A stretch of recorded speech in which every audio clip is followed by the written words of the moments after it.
ടുനെറ്റ് news കാലാവസ്ഥാ വാർത്തയിലേക്ക് സ്വാഗതം. തെക്കുപടിഞ്ഞാറൻ ബംഗാൾ ഉൾക്കടലിൽ ഇന്നലെ രൂപപ്പെട്ട അതിതീവ്ര ന്യൂനമർദ്ദം ഇന്ന് ഫിൻജാൽ ചുഴലിക്കാറ്റായി മാറും. ഇന്ന് വൈകുന്നേരമോ രാത്രിയോടെയോ ആണ് ഫിൻജാൽ രൂപപ്പെടുക. സഊദി അറേബ്യ നിർദ്ദേശിച്ച പേരിലാണ് ചുഴലിക്കാറ്റ് അറിയപ്പെടുക.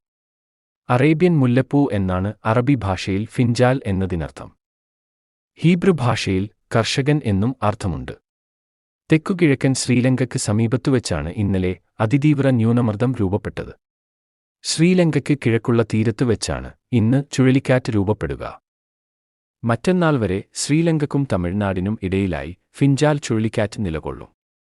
ചെന്നൈക്കും തെക്കൻ ആന്ധ്രാപ്രദേശിനും ഇടയിലായി ചുഴലിക്കാറ്റ് കരകയറുമെന്നാണ് കരുതുന്നത്. നിലവിൽ മണിക്കൂറിൽ 55 കിലോമീറ്റർ വേഗമാണ് സിസ്റ്റത്തിനുള്ളത്. തമിഴ്നാട്ടിൽ കനത്ത മഴയാണ് ചുഴലിക്കാറ്റിനെ തുടർന്ന് ഉണ്ടാവുക. വേദരാണ്യം മുതൽ പുതുച്ചേരി വരെ തുടർദിവസങ്ങളിൽ കനത്ത മഴ പ്രതീക്ഷിക്കാമെന്ന് മെറ്റ്വീറ്റ് വെതർ പറയുന്നു. ഇതിന്റെ സ്വാധീനത്താൽ കേരളത്തിൽ ഇന്നും മഴ ലഭിക്കും. തിരുവനന്തപുരം, കൊല്ലം, ഇടുക്കി ജില്ലകളിൽ മഴസാധ്യതയുണ്ടെന്ന് മെറ്റ്വീറ്റ് വെതർ പറയുന്നു.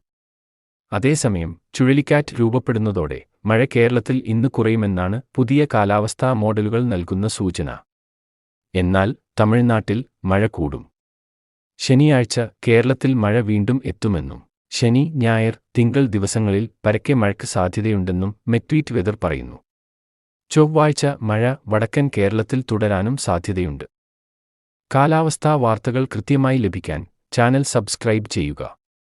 നന്ദി.